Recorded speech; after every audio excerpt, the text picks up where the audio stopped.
چادر دیتی تھی، تھپکتی تھی. یہ پوچھ بابا ہم نے جو کفن پہنا کر بھیجا تھا اس کو فرشتوں نے رکھا ہے یا اس کو نکال کر ننگا کر دیا ہے؟ یہ پوچھ کہ تجھے ہم نے صحیح سلامت جسم کے ساتھ بھیجا تھا، کہیں اس صحیح سلامت جسم پر سانپ اور بچھوؤں نے تو حملہ نہیں کر دیا ہے؟ یہ پوچھ اپنی باپ سے. کھانے پینے کی چیزیں، دوائیوں کی چیزیں ہو گئی، ختم ہو گئی. اب قبر میں دوائیاں نہیں پوچھی جائیں گی، کھانا پینا اور بستر اور اوڑھنا نہیں پوچھا جائے گا. اب اس سے جو پوچھا جائے گا اس کے اعمال کے بارے میں، اس کے اعمال کے بارے میں. عزیزان گرامی وقار، موت آنی ہے، اس سے انکار کرو گے تو بھی کچھ مطلب نہیں ہے. کون ہے اس دنیا میں جو انکار کر کے دکھائے؟ وہ کسی بھی مذہب والا ہو، کسی بھی دین والا ہو. موت سے کسی کو انکار نہیں. موت سے کس کو رستگاری ہے؟ آج ان کی تو کل ہماری باری ہے. آگاہ اپنی موت سے کوئی بشر نہیں. سامان 100 برس کا ہے، پل کی خبر نہیں. اللہ کے نبی صلی اللہ تعالیٰ علیہ وسلم نے ارشاد فرمایا اپنی حیات کو غنیمت جانو موت آنے سے پہلے. موت کے بعد پھر یہ حیات، یہ جو زندگی ہے، اس کے صرف خواہش کرتے رہ جاؤ گے کاش. اور قرآن پاک میں اللہ تعالیٰ فرماتا ہے کئی لوگ اللہ کی بارگاہ میں تمنا کریں اے اللہ ایک بار دوبارہ ہمیں اس دنیا میں بھیج دے، ہم اچھے عمل کر کے آئیں گے. رب تعالیٰ فرماتا ہے کلا، ہرگز نہیں، واپس وہاں کوئی نہیں جا سکتا. جب اس دار فانی میں، اس دنیا میں اللہ کے ولیوں کو واپس نہیں بھیجا گیا، تمہاری ہماری حیثیت کیا ہے؟ ایک بار قضا آ گئی، ایک بار موت آ گئی، اس کے بعد اس ساری دنیا کو ترک کر کے ہمیں جانا ہے. قبرستان جانے کے بعد کبھی میں محسوس کرتا ہوں ممبئی والوں کو تو بہت ساری چیزیں عبرت کے لیے حاصل کرنا چاہیے. ہمارے ہاں قبرستانوں میں قبریں دوبارہ نہیں کھولی جاتی، یہاں جس طرح 6 مہینے سال بھر میں کھول دیتے. ہم تو بچپن میں کبھی کسی قبر کے کھلنے کی بھی بات نہیں سنتے تھے، لیکن یہاں تو روز دیکھتے ہیں. جب بھی جنازہ لے کر جائیں، جو قبر کھودی جائے اس میں پتہ نہیں کتنی کھوپڑیاں نکلتی، کتنی ہڈیاں نکلتی، کتنوں کے پاؤں کی ہڈیاں، ہاتھوں کی ہڈیاں. ارے ہم نے تو سوکھی کھوپڑیاں دیکھی ہیں یہاں قبرستانوں. اور یہ دیکھنے کے بعد احساس ہوتا ہے یہ وہ لوگ ہیں جو اپنے عمدہ کپڑوں پہ فخر کرتے تھے، یہ وہ لوگ ہیں جو عمدہ گاڑیوں میں سفر کرتے تھے، یہ وہ لوگ ہیں جو مرتبوں کے لیے لڑتے تھے، یہ وہ لوگ ہیں جن کو طاقت کا نشہ تھا، مال کا نشہ تھا. اتنے عاجز و بے بس ہیں کہ ان کی ہڈیاں بکھر گئیں، کھوپڑیاں نیچے بکھر گئیں. یہی ساری چیزیں زندگی ختم ہونے کے قریب ہے، ہماری بھی اور تمہاری بھی. اسی لیے اللہ کے نبی کی بات یاد کرو. حضور فرماتے اپنی حیات کو غنیمت جانو موت آنے سے پہلے. یہ جو سال گزرتے جا رہے ہیں، دیکھو ابھی 26 آ گئے ہماری زندگی میں. آپ کیا سمجھتے ہیں یہ سال کے آتے جاتے رہنے کو؟ میاں ایسا نہیں ہے کہ یہ خوشیوں سے پٹاخے پھوڑنے والا سال ہے. زندگی کا 1 سال تو کم ہوتا جا رہا ہے. ہم تو اپنی موت کے قریب جا رہے ہیں. اگر مثال کے طور پر تمہاری زندگی کی عمر ابھی 35 سال ہو گئی اور تمہاری حیات لکھی گئی ہے 50 سال، 35 سال کے بعد اب 36واں سال شروع ہوا، تو مجھے بتاؤ 15 سال بچے تھے اور بہت 14 ہو گئے، 1 سال اور آگئے 13 ہو گئے، 1 سال اور آیا 12 ہو گئے. موت سے قریب تر ہوتے جا رہے ہیں ہم. اس لیے ہمارے ہر وقت کو یہ جو حیات ہے غنیمت جانو. اللہ کے نبی صلی اللہ تعالیٰ علیہ وسلم کا ایک اور فرمان میں آپ کو سناؤں. رسول پاک صلی اللہ تعالیٰ علیہ وسلم ارشاد فرماتے ہیں کہ انسان کی زندگی اتنی مختصر ہے کہ قیامت کے قریب جو آنے والے حالات ہیں اس کے متعلق حضور فرماتے ہیں بچے جوان لگیں گے، جوان بوڑھے نظر آئیں گے. مطلب کیا ہے؟ یہ وہ زمانہ ہے جس میں بچے ہی جوان دکھ رہے ہیں اب، اور جوان جو ہے وہ بوڑھے دکھ رہے ہیں. دیکھو یہ 5-6 سال کے بچوں کو جو آج معلومات ہیں ہمارے زمانے کے جوانوں کو بھی نہیں معلوم تھی. آج کے 5 سال کے 6 سال کے بچے پورا تمہیں چلا دیں گے. انٹرنیٹ کے بادشاہ ہیں یہ. ان کو موبائل ہاتھ میں دو، پوری دنیا یہ بتاتے ہیں، ساری چیزوں کا علم ان کو۔ جوانی کے جو معاملات معلوم تھے وہ 5-6 سال کے بچوں کو آج معلوم ہے۔ یہی تو میرے آقا نے فرمایا ایک زمانہ آئے گا بچے تمہارے جوان دکھیں گے، اور جوانوں کا حال یہ ہے کہ ساری جوانی تو بچپن میں ختم کر لیا، 25 سال کے ہو رہے، 30 سال کے ہو رہے، بڑھاپے جیسی شکل ہو گئی، بال سفید ہونے لگ گئے۔ کئی لوگوں کی زندگیاں دیکھی ہم نے، 30 سال کے بعد ریٹائرڈ ہوتے دکھ رہے ہیں، گھر نہیں چل پا رہا ہے، طاقت جواب دے رہی ہے۔ ارے 30-40 سال کی عمر میں لٹک گئے۔ بہت ساری ایسی زندگیاں، یہ قیامت کے قریب ہم اس زمانے میں جی رہے ہیں، ہماری زندگیاں اب شارٹ ہوتی جائیں گی، مختصر ہوتی جائیں گی، اور شاید اگلوں کو جو عمریں ملی تھی وہ عمریں بھی ہم پہنچ نہیں پائیں گے۔ اسی لیے جتنی زندگی ہمارے پاس مختصر سی ہے، کچھ کر گزر جاؤ اور اس کو ضائع ہونے مت دو۔ عزیزان گرامی وقار، اب میں باتوں کو سمیٹتے ہوئے ان اولیاء کاملین، اچھا ایک بات میں بتانا بھول گیا، میں نے محمد بن قاسم کی مثال دی، سلطان سالار مسعود غازی کی مثال دی۔ یہاں کھڑا ہوں تو میں آپ کو ایک بات بتا دوں، یہ جو مسجد ہے نا، مدن پورہ سنی بڑی جامع مسجد، اس مسجد کو بنانے والے جو حاجی آدم صدیق، نام اسی نام سے مسجد ہے، یہ ایک خاندان ہے۔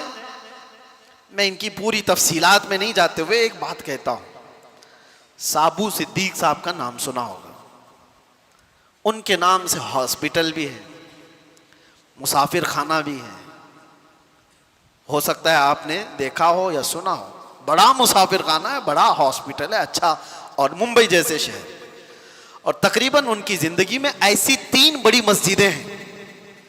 ڈیٹیل آپ ہو سکتا ہو جو ٹرسٹ ہے جو یہ سب چلا رہی ان سے معلومات کریں یا ان خاندانوں سے معلومات کریں، میرے علم میں جتنا ہے وہ سابو صدیق صاحب نے یہ بڑی مسجد، ہماری زندگی میں مسجد بنانے کا مسئلہ آ جائے تو سالیں عمریں ختم ہو جائیں، ایسی بڑی مسجدیں جو تقریباً 150 سال کی سے زیادہ سے کھڑی ہوں، 3 مسجدیں، ہاسپٹل، مسافر خانہ اور بھی بہت کچھ۔ لیکن حیرت کی بات یہ ہے کہ وہ سابو صدیق صاحب بھی 30 سال کی عمر میں فوت کر چکے تھے۔ اتنی کم عمر میں اتنا سب کیسے کر کے چلے گئے؟ کچھ لوگ وہ ہیں جن کے وقت میں اللہ نے برکت عطا فرمائے، جو اپنی جوانی میں کر گئے وہ بہت بوڑھے بھی نہیں پہنچ پائیں گے۔ اسی لیے میرے عزیزو، یہ کاموں کو دیکھنے کے بعد پھر احساس ہوتا ہے کہ جوان اگر کوئی ایک کھڑا ہو جائے تو اللہ اس کو اتنی مضبوطی اور طاقت عطا کرتا ہے کہ وہ ہزاروں کو بھی کھڑا کر سکتا ہے۔ لوگ آج سمجھتے ہیں مختصر سی چیز میں ہوتا کیا ہے، بہت کچھ ہوتا ہے۔ آپ کو پتا ہے پوری دنیا میں عشق، محبت اور عشق رسالت کا چرچا جو ہو رہا ہے، اور بہت سارے عاشق ہوں گے، لیکن بریلی کے عاشق کا معاملہ ہی الگ ہے۔ امام اہل سنت امام محمد رضا خان فاضل بریلوی، اپنی زندگی میں انہوں نے 1000 سے زیادہ کتابیں لکھی ہیں، 1000 سے زیادہ کتابیں لکھی ہیں، اور ان کا نعتیہ دیوان دے کو ہدایت بخشش حل کرنے میں عمر لگ جائے گی۔ علامہ شارح بخاری مفتی شریف الحق امجدی رحمۃ اللہ علیہ فرماتے ہیں، اعلیٰ حضرت کی کتابیں تو چھوڑو، اعلیٰ حضرت کی کتابوں کے جو نام ہے نا وہی صحیح پڑھ کے دکھائے دے تو میرے نزدیک عالم ہے۔ خالی نام صحیح سے پڑھ کے دکھا دے۔ جو اعلیٰ حضرت نے کتابوں کے نام رکھے، نام بھی ایسے رکھے، اگر ان نام کا عدد آپ نکالیں گے تو جس سال میں کتاب لکھی گئی اسی سال کا ہی عدد نکلے گا۔ اگر انہوں نے کتاب 1320 میں لکھی ہے تو 1320 کے عدد سے جو نام آتا ہے وہی نام کی کتاب رکھی۔ فتاوی رضویہ کا نام العطایہ النبویہ فی الفتاوی الرضویہ، اس کے عدد نکالیں گے تو آپ کو پتہ چل جائے گا فتاوی رضویہ کس سال میں لکھی گئی ہے۔ پوری کتابوں کے نام انہوں نے اس طرح رکھے ہیں۔ اور آپ کو بتاؤں، اعلیٰ حضرت امام اہل سنت فاضل بریلوی جو کنز الایمان ترجمہ قرآن دے گئے ہوں، نعتیہ دیوان اور مسائل فقہ میں پورا ایک انسائکلوپیڈیا پوری امت کے لیے، لیکن عمر کوئی ان کی 90 سال کی تھی، 63 سال کی عمر میں وفات کر چکے تھے. تو یہ تو آج کی نارمل سی عمر ہے. اس کی وجہ یہ ہے کہ ایک وقت کا حصہ بھی انہوں نے ضائع نہیں کیا. اعلیٰ حضرت جانتے ہو مفتی کب بنے تھے؟ پہلا فتویٰ انہوں نے 14 سال کی عمر میں دیا. سبحان اللہ. 14 سال کی عمر میں وہ مفتی بن چکے تھے، اور 8 سال کی عمر میں میلاد مصطفیٰ پر 2.5 گھنٹے تک انہوں نے بیان کیا تھا سبحان اللہ. دلائل کی روشنی میں. جب بندہ اپنے وقت کا استعمال کرتا ہے تو اللہ تبارک و تعالیٰ اس کے وقت میں برکت بھی عطا فرماتا ہے. اور جنہوں نے صرف ضائع کیا ہے، برباد کیا ہے وقت، ان کا وقت اور بھی برباد ہوتا چلا جاتا ہے. وقت کو غنیمت جان. یہاں طلبہ بھی ہوں گے، کچھ لوگ بچے میرے سن رہے ہوں، میں نے دیکھا ہے حفظ قرآن کرنے کے لیے وہ رٹا مار رہے، دل لگا ہی نہیں ہے. اگر تم نے شوق سے نہیں پڑھا اس قرآن کو، میرے سامنے ایک مثال ہے، 9 سال میں بھی حافظ نہیں بنا، 10 سال میں بھی حافظ نہیں بنا. اور کچھ وہ ہیں، خود میرے سگے بھتیجے 4.5 مہینے میں حافظ قرآن بن چکے تھے.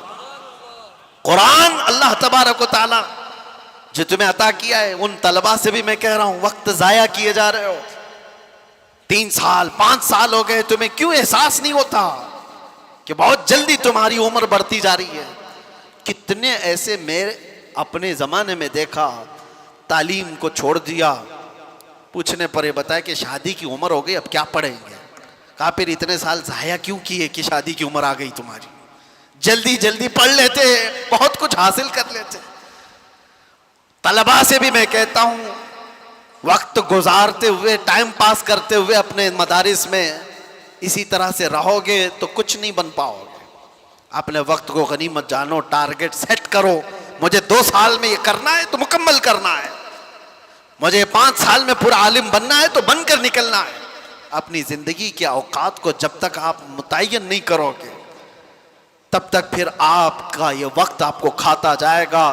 ایک اور میں آپ کو مشہور بات بتا کر کے جاتا ہوں. میں نے اپنے پڑھنے کے زمانے میں پلنگ کے اوپر ہی لگا لیا تھا کہ فرمایا گیا حاسبوا قبل ان تحاسبوا، حدیث پاک ہے. تم اپنا حساب مکمل کر لو اس سے پہلے کہ تمہارا حساب لیا جائے. تم اپنا حساب کمپلیٹ رکھو کہ تمہارا حساب لیے جانا ہے. یقین ہے کہ نہیں ہے سب کو؟ اقترب للناس حسابهم وهم في غفلة معرضون. اللہ فرماتا ہے لوگوں کے حساب کا وقت قریب ہو چکا، لیکن یہ غفلت میں منہ پھیرے ہوئے جی رہے ہیں. وقت قریب آ چکا ہمارا. خیر، یہ ساری باتوں کے بعد آؤ میرے عزیزو، قرآن میں آپ دیکھیں وقت کی اللہ تعالیٰ نے کہاں کہاں قسم یاد فرمائی. وقت اگر یہ نعمت نہیں ہوتا تو اللہ تعالیٰ یوں نہیں فرماتا والضحیٰ واللیل اذا سجا. ضحیٰ کس کو کہتے ہیں؟ چاشت کا وقت ہے. لیل کس کو کہتے ہیں؟ رات کا وقت ہے. والنہار اذا تجلی، اور دن کی قسم جب وہ اپنی روشنی پھیلائے. واللیل اذا یغشی، رات کی قسم جب وہ چھا جائے. اللہ قسم یاد فرما رہا ہے، کوئی ہلکی چیز نہیں ہے یہ. دن کی قسم، رات کی قسم، چاشت کی قسم. والفجر ولیال عشر، فجر کی قسم. اللہ تعالیٰ وقت کی قسم یاد فرما رہا ہے. ایک ایک وقت اتنا عظیم ہے کہ اللہ قسم یاد فرما رہا ہے. تم کیا سمجھے ہو کہ یہ وقت اسے گزارنے کے لیے دیے گئے؟ ان وقتوں میں ان کو غنیمت جانو اور ان میں اپنے اعمال خیر کر کے انویسٹ کرو، ان میں انویسٹ کرو. اور جو بات میں بتانے جا رہا ہوں، وقت اصل ہے کیا چیز، اس کو سمجھ لو تو ساری گتھیاں سلجھ جائیں. وقت ہے کیا؟ وقت کو آج تک کوئی پکڑ سکا نہیں پکڑ سکے، لیکن پکڑ سکتے ہیں، پکڑ سکتے ہیں. وقت پر اپنا کمان بنا سکتے ہو. وقت کو پکڑنے کا مطلب کیا ہے؟ اس کو گھیر کے نہیں رکھنے کی بات کر رہا ہوں. وقت ایسا کہ اگر تم اس کی باریکی کو سمجھ گئے تو ہر زمانہ تمہارا ہے، ہر وقت تمہارا ہے. تم کبھی بوڑھے ہی نہیں ہوں گے، ہر زمانہ جوان ہے. وہ کیا چیز ہے؟ وقت ہے کیا چیز؟ تم تو 31st نائٹ کے انتظار میں ہو, اپنے برتھ ڈے کے انتظار میں ہو. میرا برتھ ڈے آ رہا ہے 20 جولائی, 20 اپریل, 20 اگست, پکڑنے کا ہے اس کو, وقت کو پکڑنا ہے, اس کے انتظار میں ہو. تم تو ان دنوں کی تاریخ کو سمجھ رہے ہو کہ یہ وقت ہے. وقت یہ نہیں, وقت ہے محمد رسول اللہ کی ذات. لاہ بھی تو, قلم بھی تو, تیرا وجود الکتاب, گنبد آبگینہ رنگ تیرے محیط میں حباب. حضور پاک صلی اللہ تعالی علیہ وسلم کی ذات اگر وہ وقت نہیں ہوتی تو قرآن یوں نہیں کہتا والضحا, چاشت کی قسم. مطلب کیا ہے؟ مفسرین نے فرمایا ضحا چاشت کے وقت کو کہتے, ناشتے کا وقت. جو سورج نکلتا ہے تو کیسی شعائیں ہوتی اس کی, وہ جلانے والی نہیں ہوتی, وہ تپش والی نہیں ہوتی, وہ ٹھنڈی روشنی ہوتی ہے. اور صبح کی روشنی ہڈیوں کو مضبوط بھی کرتی ہے. اور اللہ تعالیٰ اپنے محبوب کے چہرے کو وہ وقت سے تشبیہ دیتے ہوئے فرما رہا ہے, محبوب کا چہرہ ایسا ہے جیسے صبح کی روشنی ہوا کرتی ہے. صبح کی روشنی سے تشبیہ دی گئی. میں جو بات کہہ رہا ہوں وقت کو پکڑنے کی, جو رسول اللہ کی ذات کو تھام لیا, ہر وقت اس کا ہے, ہر زمانہ اس کا ہے. محمد کے غلاموں میں بڑھاپا, یہ بچپن سے سنتے آئے ہم, بڑھاپا نہیں آتا. اعلیٰ حضرت ہر محفل میں آج بھی جوان ہیں.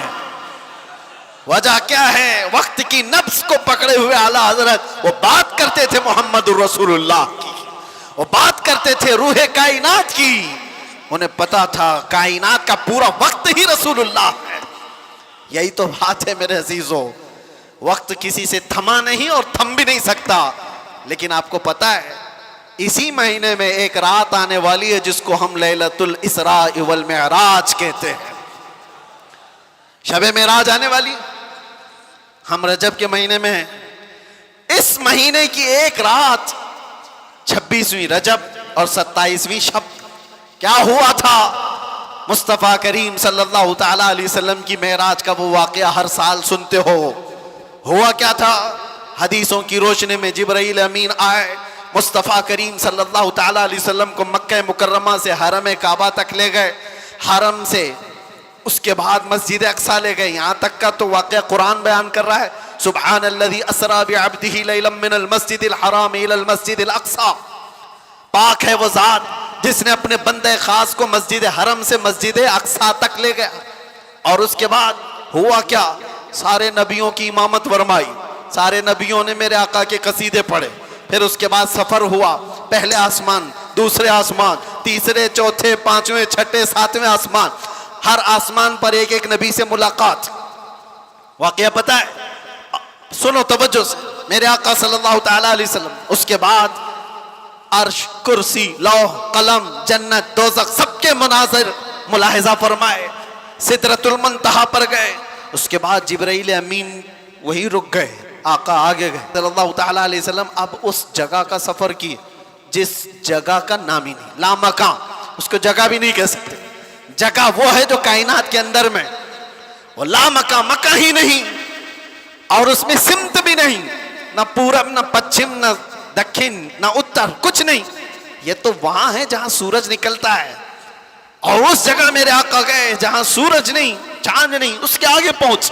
اور پھر وہ ایک ہی مقام قرب تھا میرے رب ذوالجلال کے حضور. رب تبارک و تعالیٰ کے حضور گئے, اور کیسے؟ کعبہ قوسین او ادنا, 2 کمانوں سے بھی کم کا فاصلہ رہ گیا تھا. میرے آقا اتنے قریب گئے. اللہ کریم نے اپنے قرب میں, اپنے جلووں میں جتنا وقت چاہا حضور پاک صلی اللہ علیہ وسلم کو شرف ملاقات عطا کیا. بعد میں پھر حضور آئے. بیان کرنے میں اتنا وقت لگ رہا ہے, معراج کا پورا واقعہ بھی نہیں, سمری بیان کر رہا ہوں, خلاصہ. اور حضور رب تعالیٰ کے حضور سے تحفہ بھی لے کر کے آئے, پتہ ہے 50 نمازوں کا. موسیٰ علیہ السلام ملے, کہا 50 آپ کی امت نہیں پڑھ پائے گی, کم کرا لائیں. گئے اللہ کی بارگاہ میں, 5 کم کرائے, پھر آئے, پھر 5 کم کرائے, پھر آئے, پھر 5 کم کرائے. 9 بار بار بار بارگاہ رب العزت میں جاتے رہے, آتے رہے. آخر میں 5 رہ گئی, پھر آئے. سوچو یہ بیان کرنے میں اتنا وقت لگ گیا, صرف چھوٹا سا سمری اور خلاصہ. لیکن حقیقت اس واقعے کی یہ ہے, تا عرش گئے پھر آئے محمد. کیسے؟ حضور عرش بھی گئے, واپس بھی آ گئے. لیکن شاعر کہتا ہے زنجیر بھی ہلتی رہی, بستر بھی رہا گرم, تا عرش گئے پھر آئے محمد صلی اللہ علیہ وسلم. جس کمرے میں آپ آرام کر رہے تھے, دروازے کی کڑی, اگر دروازہ کھول کر کے آدمی جائے تو کڑی کتنی دیر تک ہلتی رہے گی؟ روایتوں میں یہ ملتا ہے دروازے کی جو زنجیر ہے, میاں آپ دروازہ بند کر کے گئے تو کڑی ہلتی ہے تھوڑی دیر تک کے لیے. حضور جب معراج کا پورا سفر طے کر کے آئے تھے تو دروازے کی کڑی ابھی ہل رہی تھی, اور بستر پر آدمی سو کر کے اٹھے تو وہ بستر کتنی دیر تک گرم رہے گا؟ Minute, 1.5 minute. لیکن حضور جب معراج سے واپس آئے تو بستر ابھی بھی گرم تھا. یہ نہیں کہا گیا کہ سورج ابھی نہیں طلوع ہوا تھا, یہ نہیں کہا گیا کہ رات پوری نہیں گزری تھی, بلکہ یہ کہا جا رہا ہے ارے زنجیر بھی ہل رہی تھی اور بستر بھی رہا گرم, تا عرش گئے پھر آئے محمد صلی اللہ علیہ وسلم. اب یہاں پر عقل کے گھوڑے دوڑانے والے ایتھیسٹ آتے ہیں اور کہتے ہیں ایسا کیسے ہو سکتا ہے, ایسا کیسے ہو سکتا ہے. ان کا جواب ہم پھر کبھی دیں گے. یہ ہماری پاک محفل ہے, بارگاہ مصطفیٰ کا ذکر ہے, تو ظاہر سی بات ہے یہ عاشقوں کی محفل ہے. جب پاکھنڈیوں کی ہوگی تب ان کو جواب دیں گے. تم سائنس کے وجود پر یقین اور ایمان رکھنے والے لوگ, پہلے تو تم یہ بھی نہیں مانتے تھے کہ بندہ ایک جگہ سے 2000 کلومیٹر کا سفر 1 گھنٹے میں کر سکتا ہے. آپ کہتے ہیں ایسا کیسے ہو سکتا ہے؟ آج تو مانتے ہو راکٹ سے کر سکتے ہیں, پلین سے کر سکتے ہیں. ارے آج تو ناقابل یقین ترقیاں چین اور جاپان کر چکے ہیں, وہاں تو ٹرینیں ہی پلین کی رفتار پکڑ چکی ہیں. آج تو ایسی ایسی ترقیاں ہیں کہ آدمی پوری دنیا کو 1 سیکنڈ میں دیکھ رہا ہے, ادھر سے ادھر بہت کچھ ہوتا جائے گا. ان سب پر ان کو یقین ہے, ان سب پر یقین ہے. لیکن جو بات میرے مصطفیٰ کریم صلی اللہ علیہ وسلم کی جا رہی ہے اس پر یقین نہیں ہوتا. ان کو جواب عقل سے دینا ہوتا ہے, اس لیے یہ محفل الگ ہے, عقل سے دیں گے. آج میں آپ سے کہتا ہوں یہ ساری باتیں اگر تمہارے ذہن میں آتی ہیں کہ ایسا کیسے ہو سکتا ہے, اتنے شارٹ ٹائم پر یہ سارا وقت کیسے مینیج ہو سکتا ہے.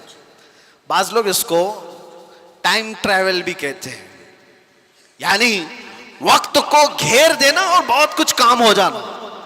اللہ تبارک و تعالی وقت کا مالک ہے, وہ جس کے لیے چاہے وقت کو پھیلا دے اور جس کے لیے چاہے سمیٹ دے. اور اب میں جو بات بتانے جا رہا ہوں, میں نے کیا کہا تھا؟ وقت رسول اللہ کی ذات. میں نے یہ جملہ کہا, سنیے, معراج کا یہ سارا سفر ایک چھوٹی سی مثال میں دے دوں. ایک چھوٹی سی مثال میں, گھڑی لگی ہے سامنے, لگی ہے 12:30 بج رہے, ہم 25 سے ابھی 26 میں آ گئے. گھڑی چلتی ہے, اس کے اندر بیٹری ہوتی ہے, پتہ ہے نا, سیل لگے ہوتے ہیں, بیٹری لگی ہے, وہ کانٹے چل رہے ہیں. باقی اس گھڑی کا تھوڑی نا کمال ہے.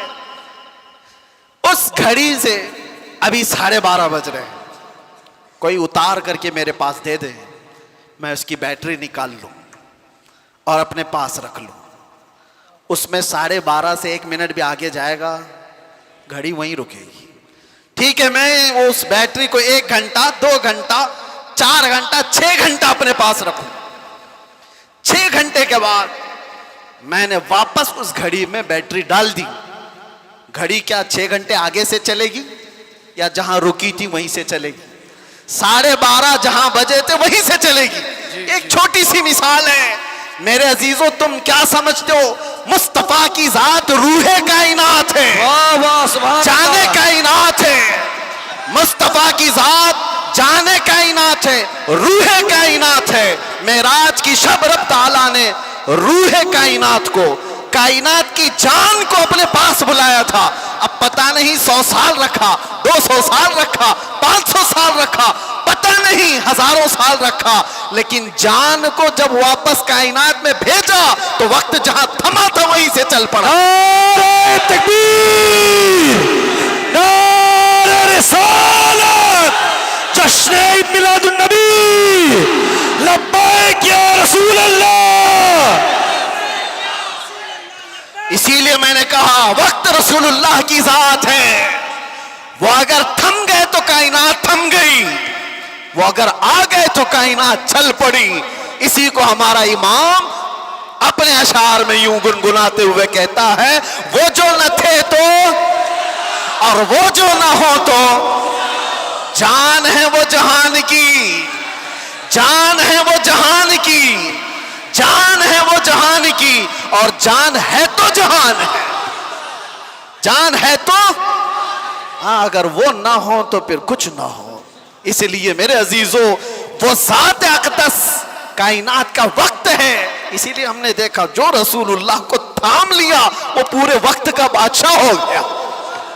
ہر وقت اس کا ہے، ہر وقت اس کا ہے۔ ہم تو بہت چھوٹے لوگ ہیں، بہت چھوٹے لوگ ہیں۔ میں اپنے زمانے کے جتنے مشائخ اور علماء ہیں ان کے طلبوں کی گرد کے برابر نہیں ہوں، لیکن میں نے اپنی زندگی میں تجربہ کر کے دیکھا، دنیا مجھے پہچانتی ہے تو میرے مصطفیٰ کے قدموں کی نوکری کی صدقے، ناموں سے رسالت کی بات پر، حضور کی عزت پر۔ اگر مجھ جیسا ناہنجار آدمی اس ذات کی عزت پر بات کرے تو گویا کہ اس نے وقت کو پکڑ لیا ہے، سبحان اللہ، وقت کو پکڑ لیا ہے، اور وقت کو ایسا پکڑا کہ صبح بھی بھیڑ ہے، دوپہر میں بھی بھیڑ، رات کو بھی بھیڑ۔ حق ہے، اور یہ میں اپنی تعریف میں نہیں کہہ رہا، اسی لیے میں ایک جملہ اکثر کہا کرتا ہوں، ان کی بات کرو ہر دل پہ راج کرو۔ حق ہے، وقت وہ ہے میرے عزیزوں، 24 جائے، 25 جائے، 26 جائے، زندگی بھی چلی جائے، لیکن اللہ تمہارا نام مردہ ہونے نہیں دیتا۔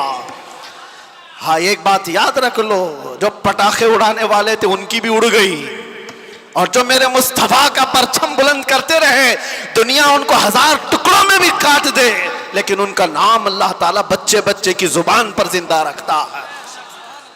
کیا ہمارے زمانے سے، ہمارے دور میں امام شرف الدین بوسیری ختم ہو گئے؟ کیا سعدی شیرازی ختم ہو گئے؟ کیا ہمارے زمانے میں حافظ شیرازی، ملا عبد الرحمن جامی ختم ہو گئے؟ یہ وہ لوگوں کی بات میں کر رہا ہوں جو دربار رسالت کے قصیدہ خواں لوگ تھے، حضور کی تعریف میں، مدح سرائی میں مگن رہنے والے لوگ تھے۔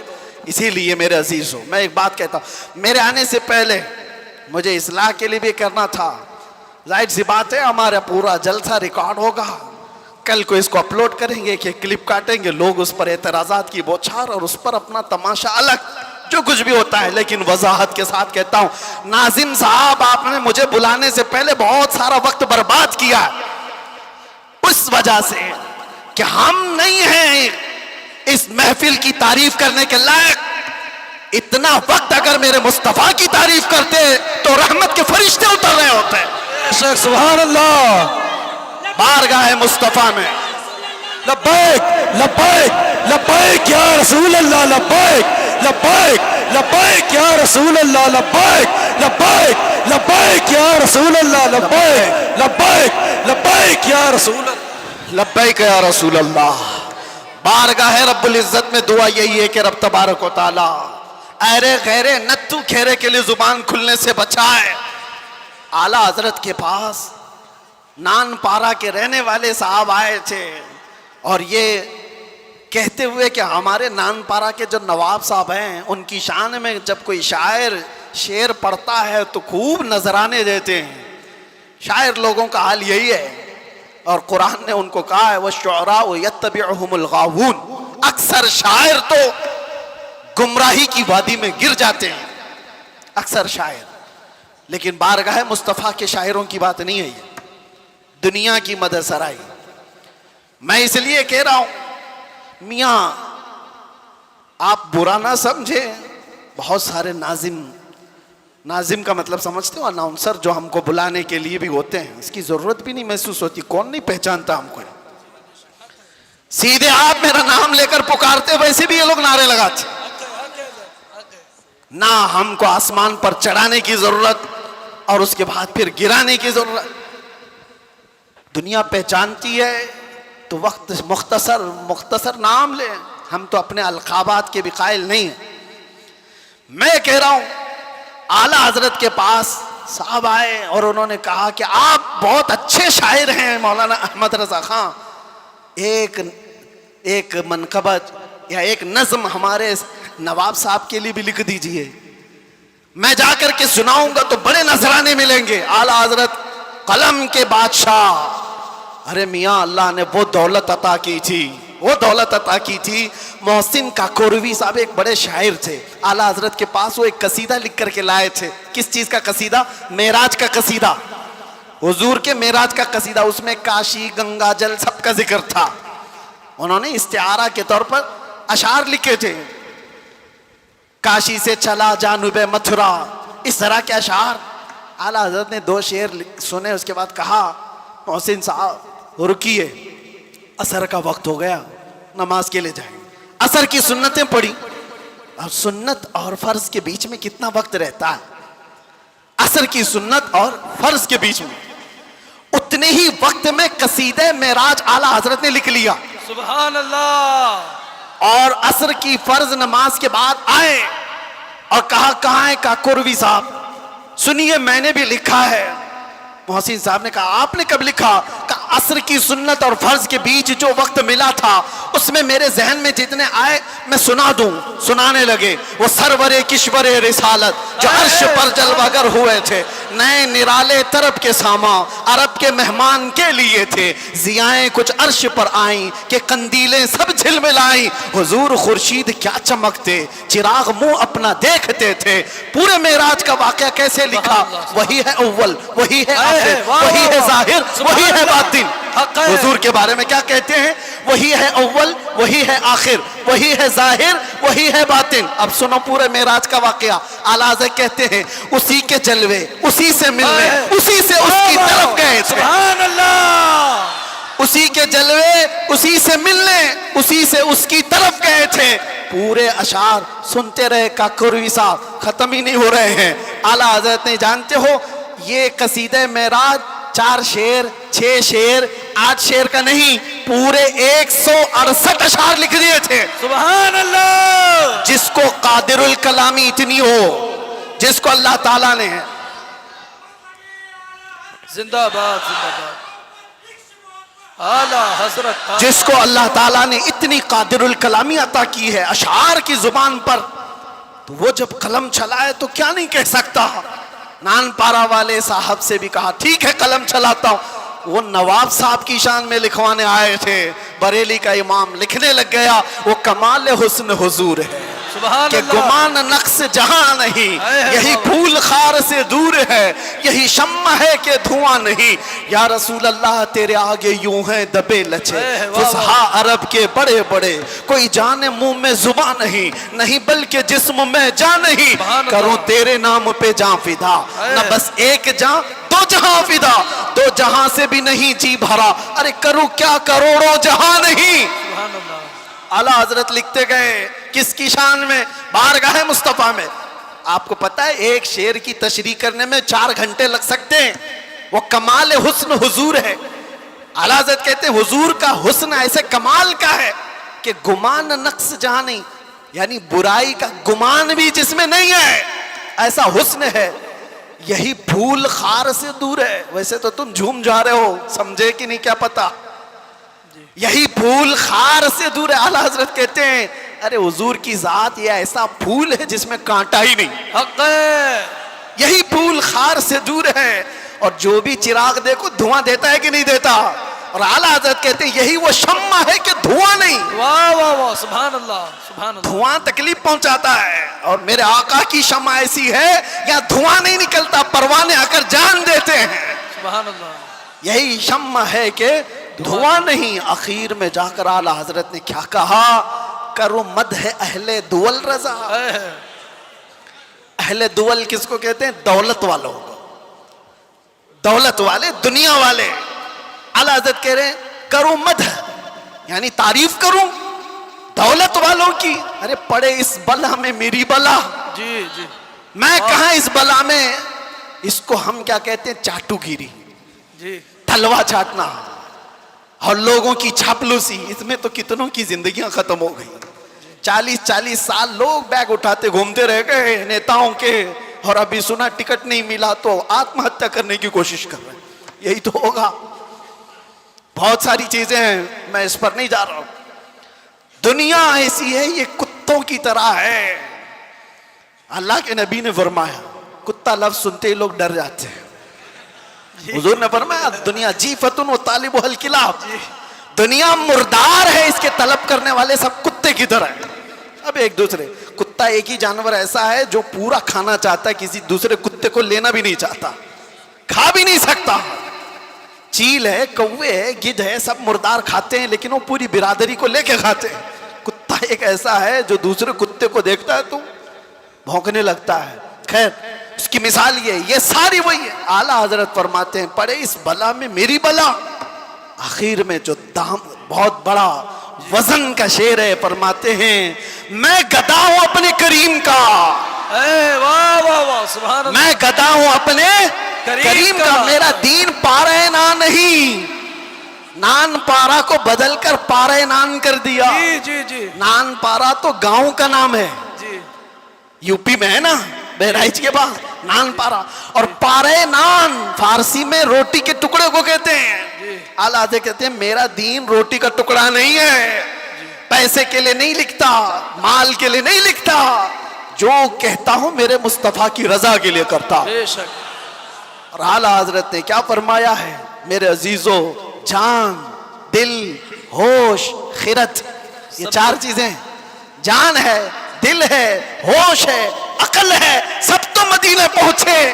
ارے تم نہیں چلتے رضا, سارا تو سامان گیا. سبحان اللہ. ہمیں اے رضا کوئی, یہ اعلیٰ حضرت اپنی حمد کے شعر میں کہتے ہیں وہی رب ہے جس نے تجھ کو ہمتن گرم بنایا. اعلیٰ حضرت والے کتنے ہیں ماشاءاللہ.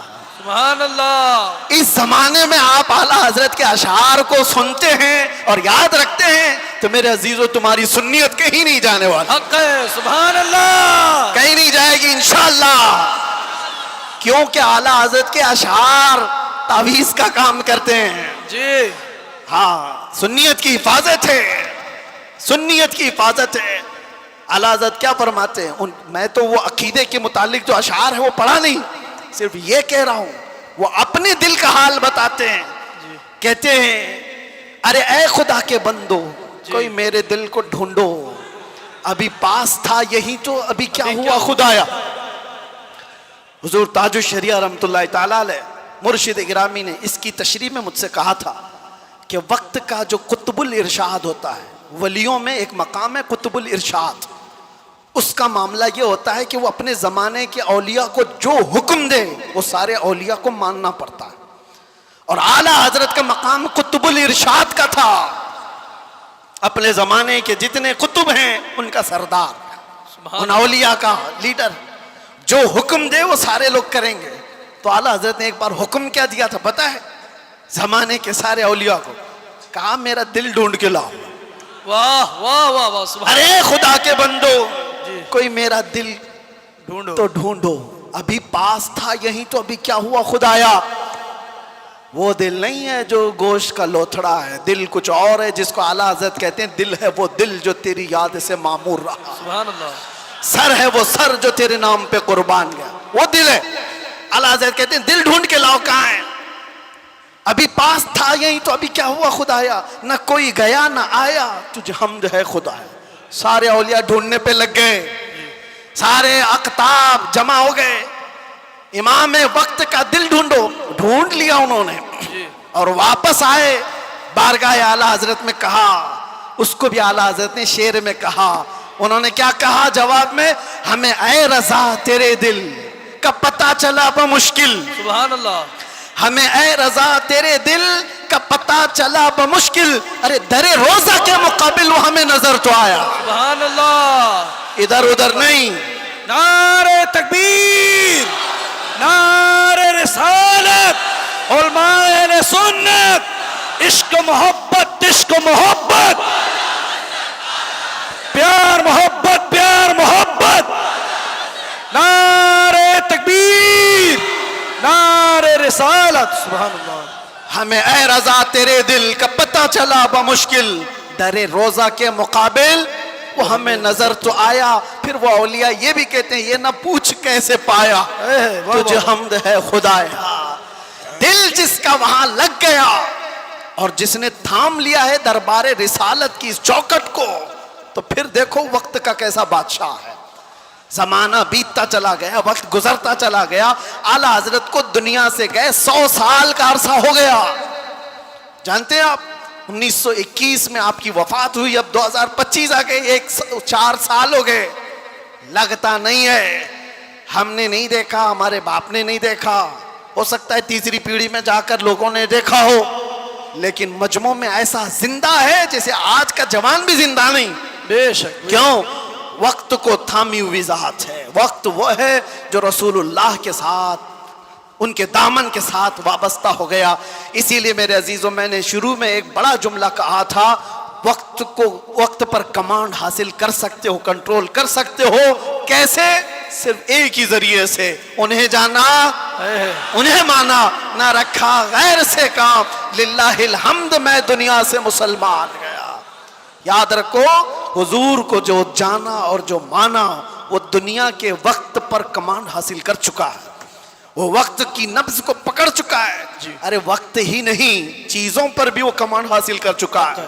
جانتے ہو دریائے نیل سوکھ جاتا تھا ہر سال، مصر کا ایک دریا ہے، لیکن جب اسلام وہاں آیا، عمرو بن عاص ایک صحابی ہیں، مصر فتح ہو گیا، تو وہاں مصر کے جو جاہل لوگ تھے کیا کرتے تھے، 16 سال کی جوان خوبصورت لڑکی کو جلوس میں گھماتے تھے اور لا کر کے اس کو ذبح کر دیتے تھے، دریائے نیل میں اس کی بلی چڑھائی جاتی تھی، اور پھر ان کا عقیدہ یہ تھا کہ دریا کا پانی اوپر آ جاتا تھا، اور ہوتا بھی تھا، جب ایک لڑکی کی بلی چڑھائی جاتی تو پانی اوپر آ جاتا تھا، ہر سال کا رواج تھا۔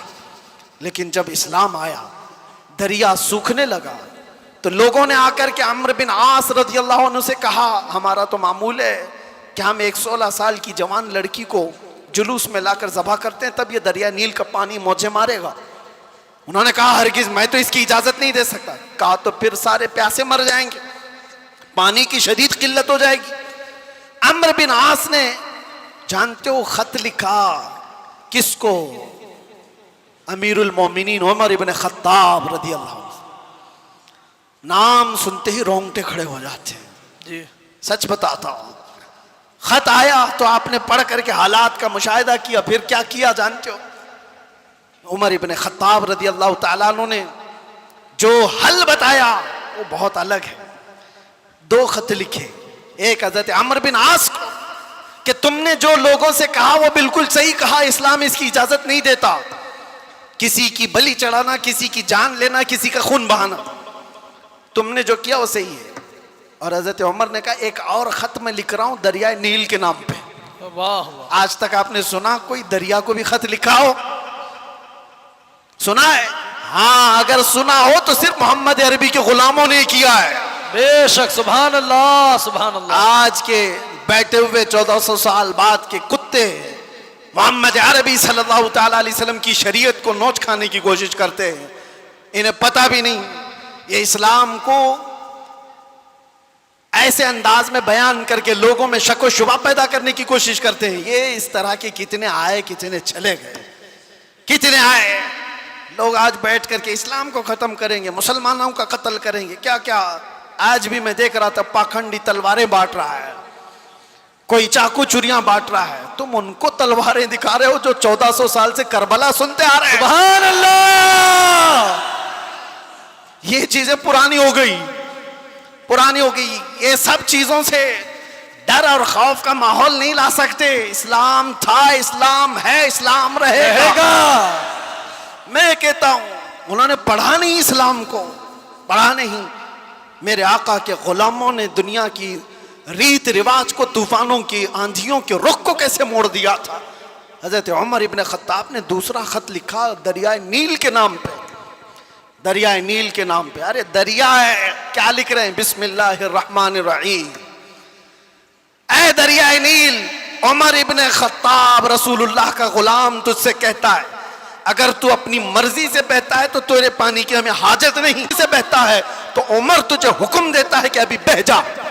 واہ سبحان اللہ۔ خط میں لکھا، اور اس کے بعد دونوں خط گئے، ایک عمرو بن عاص کا تھا، ایک دریائے نیل کا تھا۔ حضرت عمرو بن عاص نے اپنا خط پڑھا، پھر دریائے نیل کے نام جو خط تھا وہ لا کر کے دریائے نیل میں ڈال دیا۔ قسم خدا کی، تاریخ کی سچائیاں بتاتی ہیں اس وقت شباب پر دریائے نیل 16 گز اوپر آ چکا تھا۔ سبحان اللہ، اور وہ زمانہ ہے کہ آج کا زمانہ دریائے نیل کبھی سوکھا ہی نہیں، سبحان اللہ، کبھی سوکھا ہی نہیں۔ یہ ہے میرے آقا صلی اللہ تعالیٰ علیہ وسلم کے غلاموں کی زندگی میرے عزیز ہو۔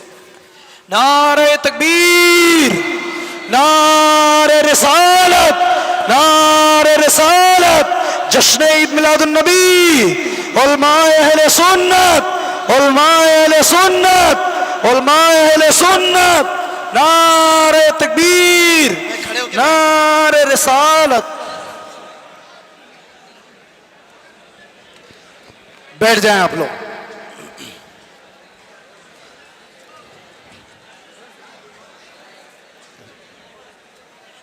ہو گئے بس،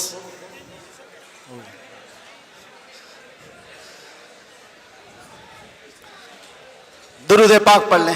اللہم صلی علی سیدنا محمد وآلہ واصحابہ وبارک وسلم، صلاۃ و سلام علیک یا رسول اللہ صلی اللہ تعالی علیہ وسلم۔ ایک مثال دے دیتا ہوں، گفتگو ختم کرتا ہوں۔ ابھی میں نے بتایا نا، میری تقریر میں ہی بتایا، تیمم کا مسئلہ بتایا نا، پانی آ گیا تو تیمم ختم۔ ہم تیمم میں پانی آ چکا ہے۔ میرے عزیزوں، ایک چیز جو میں دیکھ رہا ہوں کافی دیر سے، مسجد کی جتنی وسعت ہے، آپ بیٹھے ہوئے ہیں، جو کھڑے ہیں شاید ان کو اندازہ نہیں، 1.5 گھنٹے سے وہ کھڑے ہیں، 1.5 گھنٹے سے، ادھر والے بھی ادھر والے بھی تقریباً۔ میں بولتا جا رہا ہوں، میں بھی کھڑا ہوں، اور جو کھڑے ہیں ان میں سے ایک ایک سے بھی میں پوچھتا ہوں کہ تمہیں وقت کے گزرنے کا اندازہ ہوا؟ 1.5 گھنٹہ گزر گیا، اس لیے کہ یہاں بات رسول اللہ کی چل رہی ہے، بات عزت مصطفیٰ کی ہے۔ وقت کی جب بات کی جا رہی ہے تو وقت کا اندازہ نہیں ہوتا۔ میں کس کی بات کر رہا ہوں؟ وقت کی بات۔ وقت کون ہے؟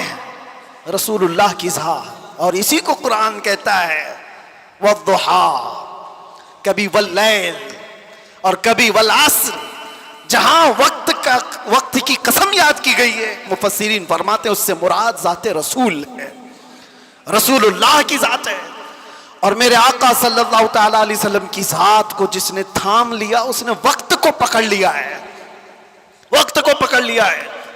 ہر وقت تمہارا ہے۔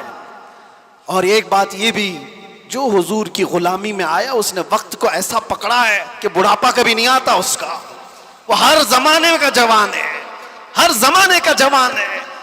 اسی لیے جن اولیاء کاملین کو ہم سنتے ہیں، ہماری تصور میں ایسا آتا ہے، امام حسین کا جب ذکر کرتے ہو، امام حسین کا جب ذکر کرتے ہیں، سچ بتانا میرا اپنا بھی مشاہدہ، کربلا کی داستانیں سنتے ہیں تو ایسا لگتا ہے ایک وہ حسین جوان جو کربلا کے میدان میں ڈٹ کر مقابلہ کر رہا ہے۔ پورا تصور تو یہی رہتا ہے کربلا کا واقعہ سننے کے وقت، لیکن پڑھنے کے بعد پتہ چلتا ہے کہ ان کی عمر تو 56 سال کی تھی۔ غوث پاک کا تذکرہ آتا ہے تو شکل و شباب تصور میں ایسی آتی ہے کسی حسین جوان کی، غریب نواز کا تذکرہ آتا ہے تو کسی حسین جوان کی۔ اس لیے میرے عزیزوں کہ یہ رسول اللہ کی ذات سے ایسے وابستہ لوگ ہیں کہ وہ ہر زمانے کے جوان ہیں، ہر زمانے کے جوان ہیں۔ اور دوسری بات، ایک تو ہر زمانے کا جوان ہے اور اس کا ذکر کبھی پرانا بھی نہیں ہوتا، کبھی پرانا نہیں ہوتا۔ آپ برسوں سے مسجدوں میں آ رہے ہیں، ابھی میں اگر آپ کے سامنے پڑھوں مصطفیٰ جان رحمت پہ لاکھوں سلام، شمع بزم ہدایت پہ، آج بھی پڑھے جاتے ہیں، ہم نے ہزاروں بار سنا ہوگا، لیکن یہ سلام کبھی پرانا نہیں لگتا، کبھی پرانا۔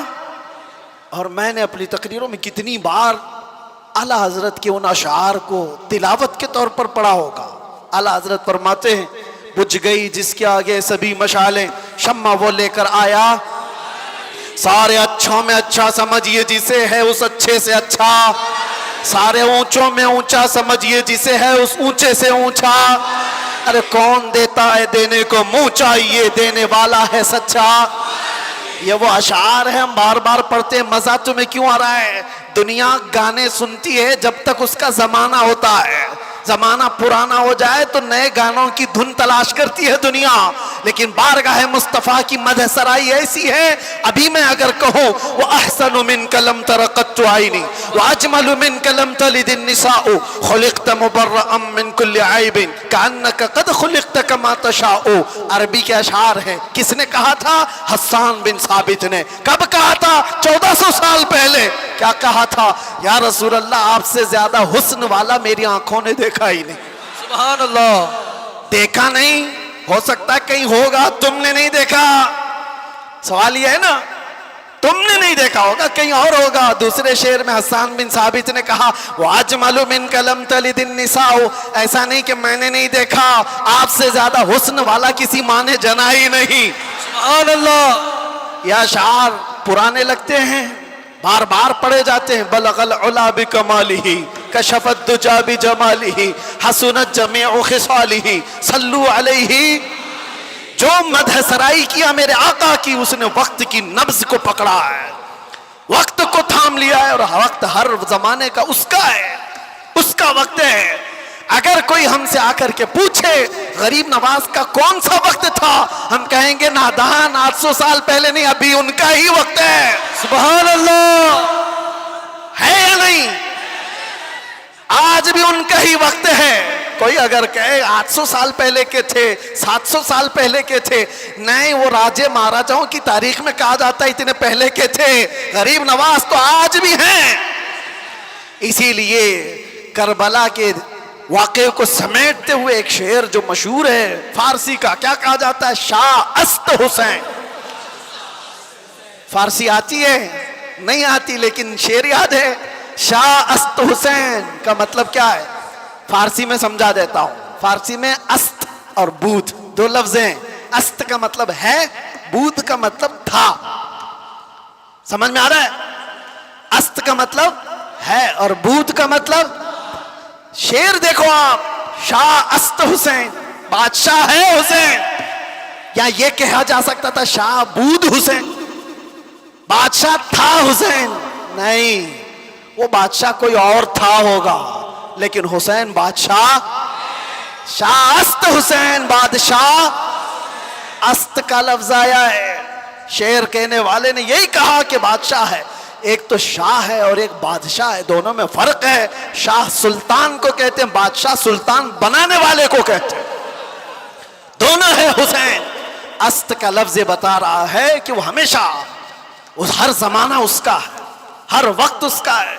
جو بات میرے مصطفیٰ کی کیا, جو وقت کو تھام لیا, ہر زمانہ اس کا, ہر وقت اس کا. اس لیے تم اس نقطے کو سمجھ جاؤ.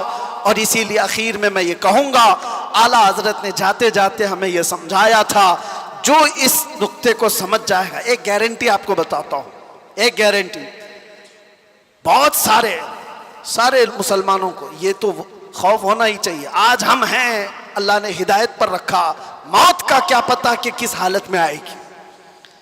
جائیں گے دنیا سے, ایمان ہوگا, اسلام ہوگا یا نہیں ہوگا, کیا پتا. کوئی گارنٹی لے گا کسی کی؟ کوئی نہیں, کسی کی کوئی گارنٹی نہیں. اولیاء اکرام اس بات سے ڈرتے بھی تھے, آخری وقت کیسا آئے گا پتہ نہیں. ارے کتنے تو ایسے ہیں بولتے ہیں ہم تو تیاری میں ہیں, جب وقت آئے گا تو کلمہ پڑھ لیں گے, نکل جائیں گے. کیا پتا تم ایسی حالت میں گئے, کوما میں, زبان ہلنے کی بھی طاقت نہیں رہ گئی. کیا پتا اس وقت کیسے حادثات ہو جائیں, مصیبتیں, اور تم تکالیف سے گھبرا کر کے پتہ نہیں انکار کر دو. ایسے چیزیں ہم نے دیکھی ہیں, اس لیے کسی کو پتہ نہیں.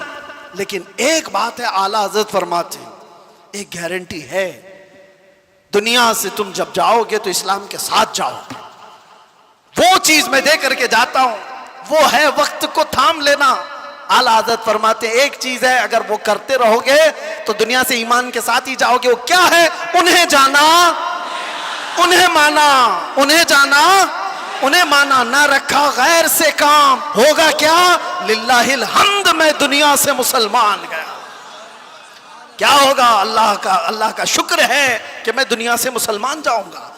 اگر انہیں جانا انہیں مانا، اس بات پر تم عمل کر لو، باقی کسی نصیحت کی ضرورت ہی نہیں۔ تم اپنی زندگی کو ایسی گزارو میرے عزیزو، کل کی صبح آنے سے پہلے یہ خیال کرو کہ میری صبح ایسی ہو کہ جسے دیکھ کر میرے آقا مسکرائے، میرے آقا کو خوشی ہو۔ ہر ہفتہ میرے اعمال کی خبر فرشتے میرے آقا کی بارگاہ میں پہنچاتے ہیں، میں اس ہفتے ایسے عمل کروں کہ فرشتے جب میرے اعمال کی خبر بارگاہ مصطفیٰ میں پیش کر رہے ہوں تو آقا دیکھ کر کے مسکرائیں کہ میرا غلام خوشیوں کے اعمال کر رہا ہے۔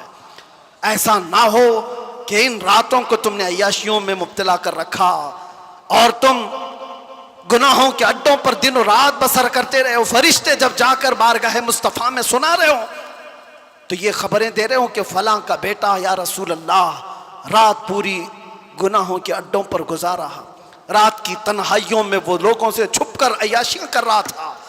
جب ہماری ان خبروں کو بارگاہ مصطفیٰ میں پہنچایا جا رہا ہوگا تو حضور پر کیا گزرے گی؟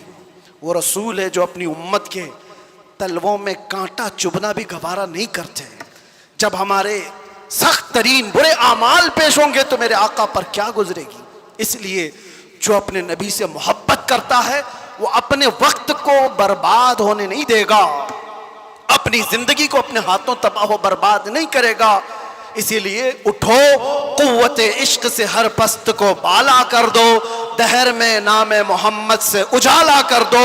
لبیک یا رسول اللہ، لبیک یا رسول اللہ، لبیک یا رسول اللہ۔ انشاءاللہ 25 بھی ہمارا تھا، 26 بھی ہمارا ہوگا انشاءاللہ۔ اللہ کی بارگاہ میں دعا ہے کہ مولا کریم اس آنے والے سال کو مصطفیٰ کی غلامی میں عطا فرمائے اور پوری دنیا سے اللہ تعالیٰ ظلم و ستم کرنے والے ظالموں کو کیفر کردار تک پہنچائے، اسلام کے برے چاہنے والے میرے آقا کے گستاخوں کو ہلاک و برباد فرمائے۔ ہر سنی عاشق رسول کو رب تبارک و تعالیٰ امن و امان اور عزت کی زندگی عطا فرمائے، اور 2026 ہم سب کے لیے خیر و برکت اور سعادتوں والا بن کر کے آئے۔ اگر ہماری زندگی کا یہ آخری سال ہے تو مولا ایمان کی موت عطا فرمائے۔ وآخر دعوانا ان الحمدللہ رب العالمین۔ ذکر ہوگا، دعا ہوگی، آپ حضرات بیٹھ جائیں۔ پیچھے جو کھڑے تھے اب آپ کے بیٹھنے کا وقت آ چکا، آپ بیٹھ جائیے۔